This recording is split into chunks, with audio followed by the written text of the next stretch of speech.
Hello and welcome to the GAA show on the 42.8. We are live here from our newsroom in Dublin and we have our All-Ireland final pairing. It is the same as last year, but it's going to be exciting. Joining me, Gavan Casey, to look back on the weekend's action is the deputy editor of the 42.8. A very happy Dub, Niall Kelly. How are things? Nearly forgot your surname there. That probably wouldn't have been a good start. No, it would have been before. Niall Kelly, how are things? All good, yeah. Happy out of a very accomplished performance, I think, by Dublin yesterday. So, as a Dub, you can't be anything but pleased. That is fair. We are delighted to be joined also by the man, the myth, the legend, Johnny Doyle. How are things? Did you enjoy the weekend's action, or were you able to enjoy it? I did enjoy it. I enjoyed it. Certainly, there's aspects of it which we'll talk about it in a bit more detail later on. But there's aspects of it I was probably a little bit disappointed with as well, from very much a neutral point of view. Particularly Tyrone's performance, but yeah, in general, look, it was great. Saturday and Sunday, a feast of football, and you can't ask for much better of a weekend from that. Yeah, big time. Get your comments into us, by the way. We'll read out the best ones or the ones that kind of interest us, if you don't mind. But Johnny, you mentioned Tyrone there. Let's just rip into them straight away, will we? We'll get the ball rolling. Like, I think. This is maybe just myself, right, but I think the last couple of years we've built up Tyrone to be something that they're just not, and I've been saying this long in advance of yesterday's game. This season in particular, like, they didn't really have a challenge, and I found it sort of mystifying that we're talking about them as this teak tough team, almost like a throwback to the Tyrone of old. They really were kind of caught in the hop yesterday, weren't they? Yeah, well, I think it might be a little bit hard on them, Gavan, to be honest with you. Certainly, to describe them as the Tyrone of old, that the Tyrone of old were a very special team that won 3 All-Irelands, and we've the legends of the game and will always be seen in that. And this team is a younger team. It probably doesn't have the individual stars that team had. I suppose when a team is not tested, should we credit that team or the team that they're playing against? And sometimes it's very, very difficult to know. But certainly, in yesterday's performance, there's merit in your point too, where they look like rabbits in the headlights. Really, it's so when Conor Callaghan just waltzed through this defence that we all expected from Tyrone, that just wasn't there. You're thinking, that, and I think one of the commentators on the telly said, it's nearly game over at this stage, which was only after 5 or 6 minutes, which was crazy stuff. Such a simple mistake from Niall Studden as well, Johnny. Like that loose hand pass. He wasn't even trying anything particularly ambitious, and it opened them right up straight down the middle. Yeah, and outside of that, a basic, and that's the one thing Dublin do really, really well, is the basics. And that was a basic hand pass. If it happened in an under 10 game, you'd be giving out to the young lads saying, clean it up a bit. But the other side of that, how was Conor Callaghan, number one, left at centre half forward standing on his own, but number two, he just waltzed in as if he stepped by the full back as if he wasn't there. And I suppose I think it was Dean Rock spread it a little bit. Yeah, dragged McCrory away. He dragged him to one side, and I suppose the easy thing would have been to give it to Dean Rock, and him, a bit like Andy Moran's goal, the goal, and would have given it back to him, but it was a bullet, and it just set the tone, and it nearly deflated. The crowd, let alone the Tyrone players. It was just one of those moments. Not to turn this into the Conor Callaghan show, but it does say a lot for him as a young lad to have that maturity that early on in an All-Ireland semi-final, and that presence of mind to, like, a lot of 20-year-olds, 21-year-olds would be happy enough 4 minutes in to just knock the ball over the bar. Thanks very much, I'll take my point, get on the scoreboard. But to have that presence of mind, to drop the shoulder, to get inside, to go at them, and to have the composure to finish it. Yeah, and I think it epitomises the confidence Dublin are playing at. As you rightly say, I mean, you look back to your own, I was 21 when I came onto the Kildare team, and you were sitting in a corner sort of afraid to look around you in case, you were nearly apologising to be in a dressing room with these, with the players that were there. And for him to, at that age, to show such confidence, because the guy is only human, and we see the Dublin forwards that are on the bench all mad to get in ahead of him. It shows a huge maturity and confidence to take it on, to throw that little dummy, drop the hips, and even to rip the net out of it from the way he did was, showed huge maturity and a player on top of his game. Yeah, I mean it's an interesting point as well about, like, we hear about the fearlessness of youth. It doesn't necessarily apply across the board, and I think particularly in GAA it doesn't apply. Given the physicality of the sport and whatever, but Kieran Kilkenny made the point earlier in the season, we were chatting to him in Croke Park, how Jim Gavan has cultivated this culture within the Dublin team where if you're in the senior panel, it doesn't matter if you've been in there 2 days, 2 years, whatever, you're expected to contribute to all aspects. So if you're talking about tactics, the young guys get their say as well as the old guys. There's lads sort of driving the training together, and you're very much on an even keel regardless of experience.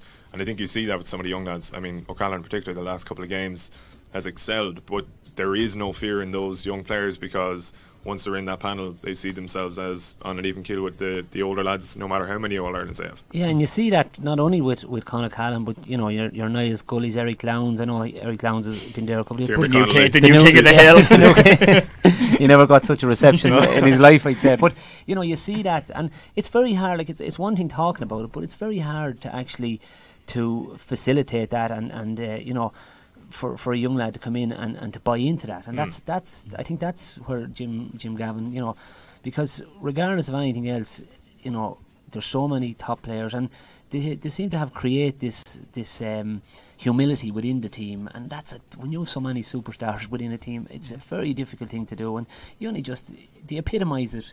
At the end of the game, it was no jumping around. It was over to respect one of the greats of the game, and that's not rehearsed. That's not, we better do this now, or Jim Gavan will be having a go. That's just a mark of respect. Yes, they'll take the head off him on the field, but as soon as the game was over, it was, most important is we see this guy off. He's been an unbelievable servant to the game, really, not just in Tyrone, but throughout the world, really. He's been a huge ambassador in Sean Kavanagh. So, but that humility, we hear about in the All Blacks and any team, that are successful. But it's very, it's one thing, talking about it, but it's another thing, because we all want to play. I'm sure Bernard Brogan wants that jersey as much now as he ever did. But to be able to buy into it, well, look, I'm sitting here, and when I'm called, I'll go on and do my very best. And if I'm not, what can I do? And not get vexed over it or not. It's very, very difficult to create that. So Jim Gavan has, he's done a phenomenal job in that alone, regardless of success. And that's, to me, has been the big secret of his success with Dublin.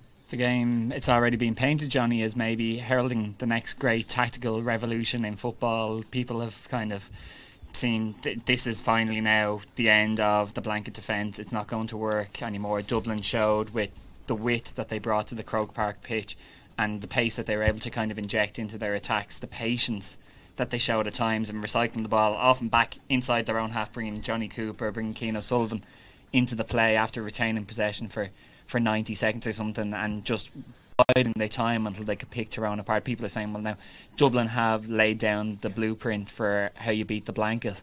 I wonder, one, is that actually true? And two, maybe you might give us an insight into what you see as the distinction between how Dublin play with the mass defence themselves, because they do at times bring 11, 12, 13 behind the ball themselves, and they were able to transition in a much more kind of penetrative way than Tyrone did yesterday. Tyrone looked toothless by comparison.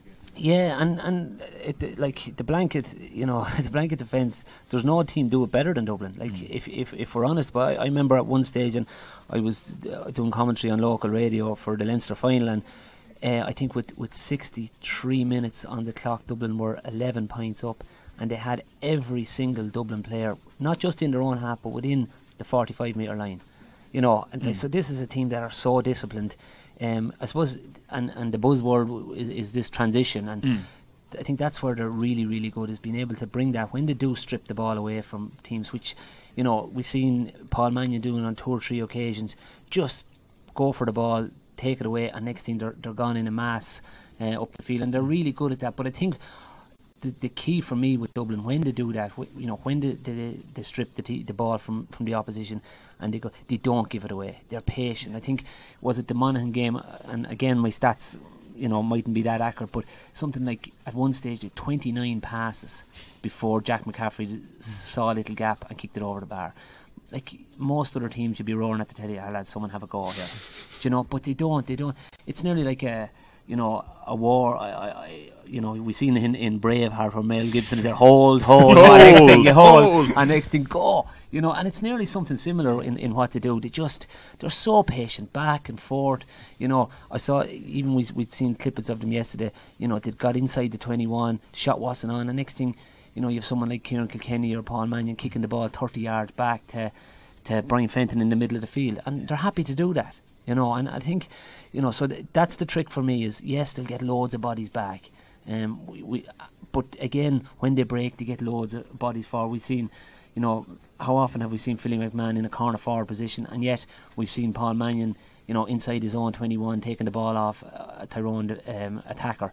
You know, so they just seem to go in waves, fall back in waves and go forward in waves, but they don't give the ball away. I think that's the big trick for them. Yeah, but I suppose it's not like merely possession that rendered Tyrone's defence kind of obsolete yesterday. It's what they were doing with it, and obviously occasionally it was going back 35, 40 yards, but it was the movement from players. Like, so you're moving the ball from left to right, from right back to left. I think Kieran Whelan made the point that it was like rugby, you were saying, Niall, on the Sunday game. It was a little bit like that, and eventually somebody in the defence will step out of place, or somebody will gas a tiny bit and there'll be a gap, a runner, and then you're inside it, you know, and you've infiltrated it in a way. But they did it with such ease. Yeah. Like, did you find that surprising, or is this just it the was quality surprising. of the team? Yeah, it was surprising from a Tyrone point of view, and you would be disappointed with Tyrone, because all the things you would have associated with Tyrone, they didn't materialise in Croke Park yesterday. You know, the intensity which they tackled, you know, get a lad pinned to the ground, and next thing there's 2 or 3 around him, he's forced to overcarry it, and, you know, next thing he's holding on the ground, the referee's bringing it forward 40 metres, and they're putting it on, you know, pushing forward. There was none of that. There was no bit of cynicism, which you'd expect from Tyrone. You know, let's be honest about it, they're fairly good at. Even the bit of trash talking, I didn't see much of it yesterday. You know, and again, you know, from playing against them, you know, I know you're the Conor Gormleys and these boys. If you make a mistake, they let you know about it. You know, so you know, I didn't even see that aspect of. Weren't Tyrone. too many mistakes to have No, to go off. I either, suppose though. that's true too. But and maybe when you're chasing the game, you're not as quick to do. But there was none of that intensity. You know, they just waltzed through them time and time again, and which that disappointed me from Tyrone, because that was the one aspect of Tyrone I expected them to be strong on. And even if you look at again, going back to Conor Callan's goal, he stepped inside, and you know, you looked at some of the Tyrone and their effort to get back. They just waltz back, you know, which is something it's alien. And I'm sure Mickey Hart is sitting this morning thinking about, you know, where was our intensity, where was our will to win, all these things that, you know, are probably true values of Mickey Hart, you know, that he will just grind down a team, and we didn't see any of that yesterday, and that for me was the disappointing thing for Tyrone. Yeah, I suppose the only team now that can stop Dublin is probably the team that's come closer than anybody to stopping them the last few years. What did you make of Mayo's performance against Kerry on Saturday? You'd have to be very impressed. You know, it's from, like, we were talking about it last week, and you know, the Stephen Rochford and some of his decisions to play, you know, Aidan O'Shea full back, and you know, got a lot of criticism, very, very harsh criticism, I would have felt. You know, he's gone from from a donkey to Einstein now, you know, in the space, and not made any, you know, for the same decision. So you'd have to hand him huge credit. But again, their work rate, their athleticism, their ability to attack in waves, you know, they did an awful lot right, and you know, to get the ball into scoring positions. I thought Kerry, you know, again, hindsight's a great thing. If we were sitting on Saturday morning having this chat, we'd be having a totally different chat. But you would wonder, you know, at someone, particularly the decision, two decisions from a Kerry point of view, really, I left me scratching my head. One was playing Paul Murphy in the role that they played him in. I think he was missed badly out the field. You know, playing him in that sweeper role. I thought when Aidan O'Shea was in there, I thought it was going to limit the amount of ball Kerry were going to put in. And you know, you felt someone different could have played that role and left Paul Murphy to do what he's very good at out the field. And the other thing which baffled me was not playing James O'Donoghue. You know, outside of, you know, I'm sure James himself would be the first to say he hasn't been having the season we're used to, and he's probably used to. But certainly from a Mayo point of view, it was one less wasp in the full forward line that they had to mind. And once they tied up Paul Ganey, even though he got some great scores, but he was surviving on crumbs up there. And I thought when James O'Donoghue came on, kicked 3 points, he was busy up there, and he takes a bit of watching. So they were the two things that I couldn't understand from a Kerry point of view. But you'd have to take your hats off to Mayo, where they get the desire and the hunger to come. They're heading into their 10th game, the All Ireland final. So many times over the summer you felt these boys are way off the pace. And yet you're going into an All Ireland final thinking these guys have a chance. Yeah, absolutely. Well, that's the thing about, I suppose, going back to the O'Donoghue decision.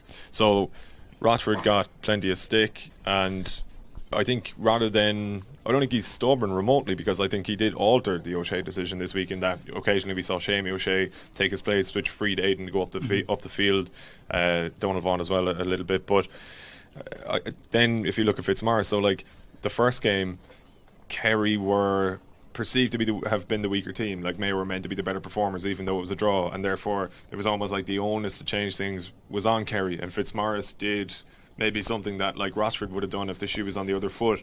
It didn't quite pay off for them, but it also didn't, the O'Donoghue thing in particular didn't make sense to me anyway, because like if you go back to the qualifiers and back to these games where Mayo were pretty much done, like Cork had so much success running at them, Derry to an extent, and O'Donoghue was kind of the one Kerry forward you think can definitely do that, like, because the Mayo defence all along has struggled with any sort of movement, like being drawn out of position, whereas on Saturday it was like Kerry forwards are fairly static. They just, Mayo got to grips with them very quickly, and they just sort of created a wall, and that was it, Yeah, and in fairness, there's loads of examples you could look back, as you rightly say. Even Roscommon the first day, caused them problems just running at the heart of defence. But they've played Keith Higgins, who's a phenomenal player. He seems to be able to do it. I'd say if you put him in the goals, he'd do a job for you.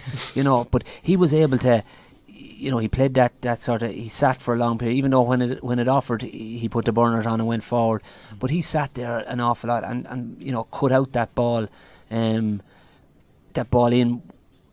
particularly in front of Donaghy and Ganey. So it meant that they had to run it, and around that middle eight, and indeed throughout the team, Mayo are very physical, and I love watching Mayo. I'm a huge admirer of them. But they're cynical as well in lots of areas. They're when the man is. I watched them closely, and when you mightn't see it on camera. But even when one of the Kerry players passed the ball on, they kept coming. Get a hand on and push it back. Just always getting contact. Remind them you're there. Yeah, remind them you're there, and no one epitomises that more than maybe Killian O'Connor. Who. Phenomenal with the ball in his hands in front of goal, but again just plays that hard game. When Kerry were successful, they were very good at it. Half kill you and then pick you up and say, sorry about that. Sure you're all right. Are Mayo developing a cuteness, or are they? Yeah, I think they're battle hardened, and probably when they've gone to the well so often, they realise that nice guys don't win a whole lot, and we have to have no respect for anyone. And that sort of really came home for me at the weekend. They were just tore into everything. I'd say Colin Boyle he'd knock down his own man to get a ball. He's at a different level. He's just sorry, Mrs. Boyle. Sorry about that.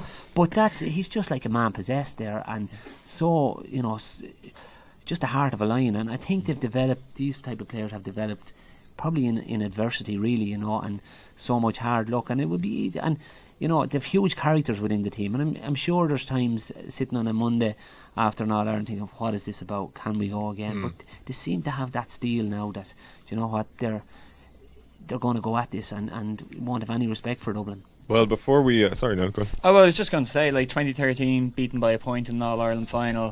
2015, draw, beaten in the replay. 2016, draw, beaten in the replay. Do you think they're in a better or worse position to take down Dublin now in 3 weeks' time than they have been previously? Oh God, that's if I knew the answer to that, I'd be heading to Paddy Power.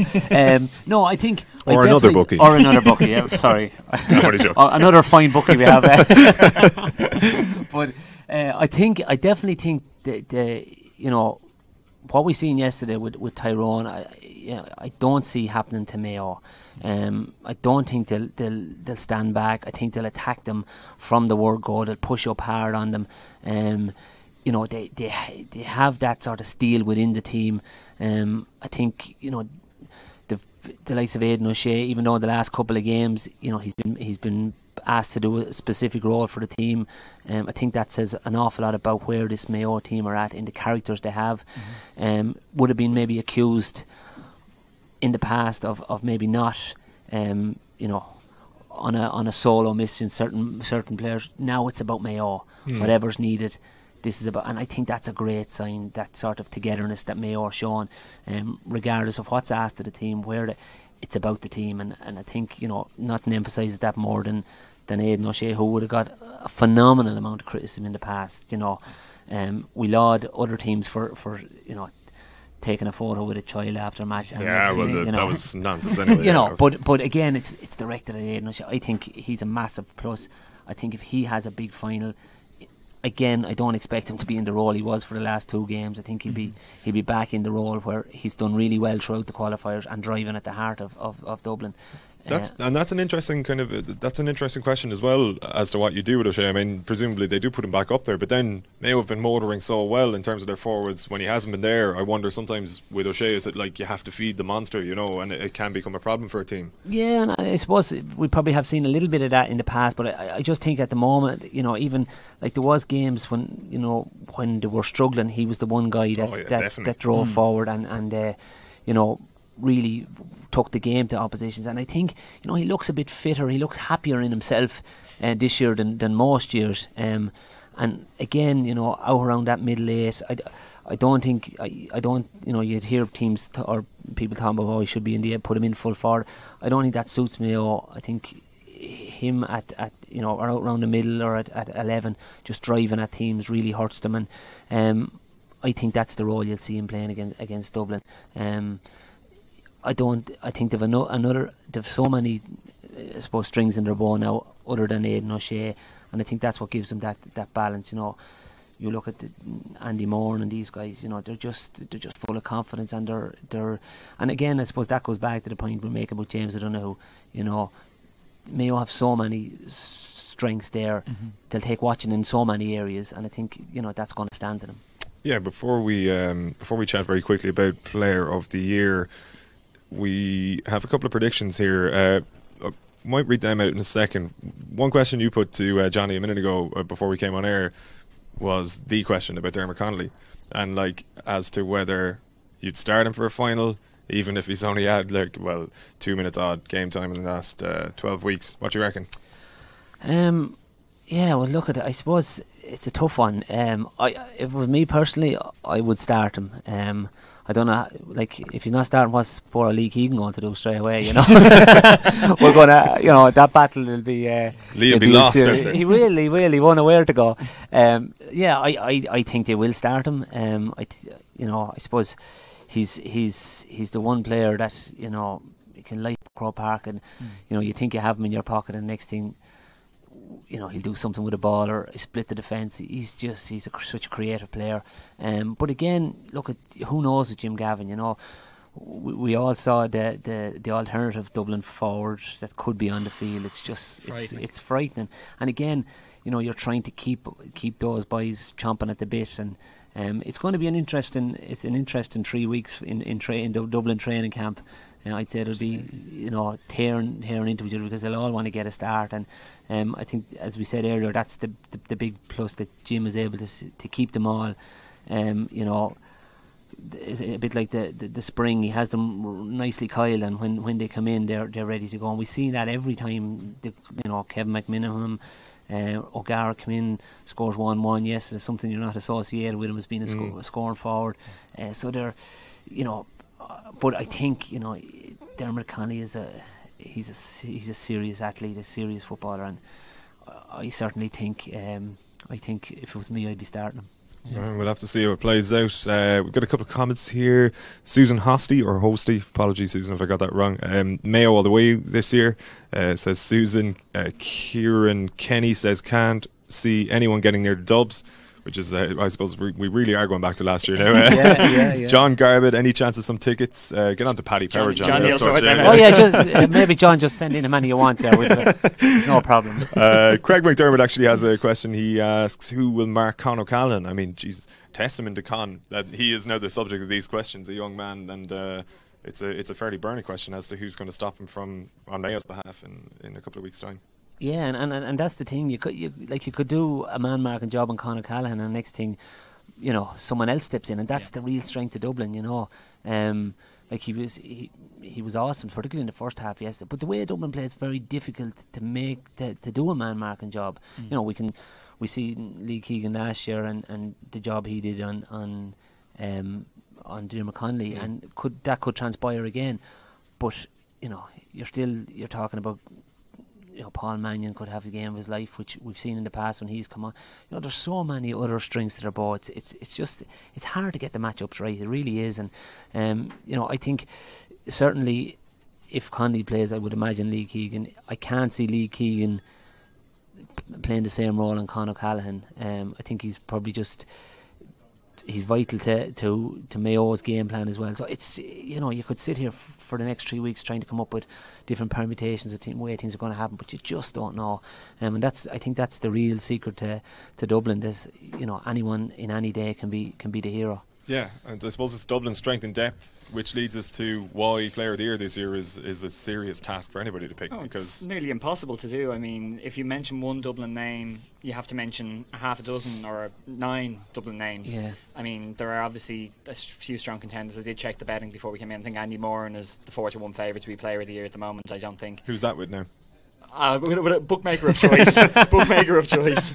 But again, I don't think on the basis of Andy's last few performances anybody would really argue with that. There are obviously another few Mayo players that'll definitely be putting their hand up. I think Aidan O'Shea would have a great shout myself, but it's very hard to single out any one dub. I think Con O'Callaghan, to give him his 5th name check in the last 20 minutes, is second favourite at 5-1, and it'll probably come down to on the day who has the best performance in the All-Ireland final, because there is very little to choose between everybody to this point. There are a half a dozen players between Mayo and Dublin, so I could realistically think I'm in with a great shout here if players even allow themselves to think things like that. Yeah, and the other side of that is that's probably epitomised Dublin last year as well. It was so hence it went to Lee Keegan, who, don't get me wrong, had a fantastic year and was the standout player for Mayo, but there was so many standout players last year again for Dublin. But I think that comes down to the system they play, the way they play the game. There's very, very, even your man of the match from yesterday, any of the 3 plus another 3 could have really got it. There was no real. No, that's not taken from Jack McCaffrey. With a fine game and probably should have rattled the net as well. Really, really top of his game, but.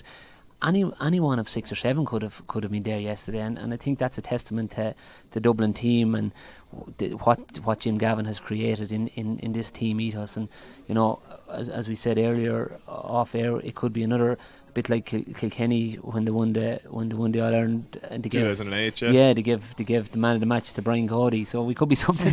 It could be something similar. Yeah, we'll have to see how it plays out. Well, that's all we've got time for here, folks, on the GAA show on the 42.ie. Our thanks to yourselves for watching and for tuning in. Hope you enjoyed the weekend. We will be back on Friday for Close Calls. We'll be looking ahead to the All-Ireland hurling final. Johnny, thanks a million for joining us. We'll speak to you soon. A pleasure as always. Cheers, all the best. Have a good week, folks. Take care.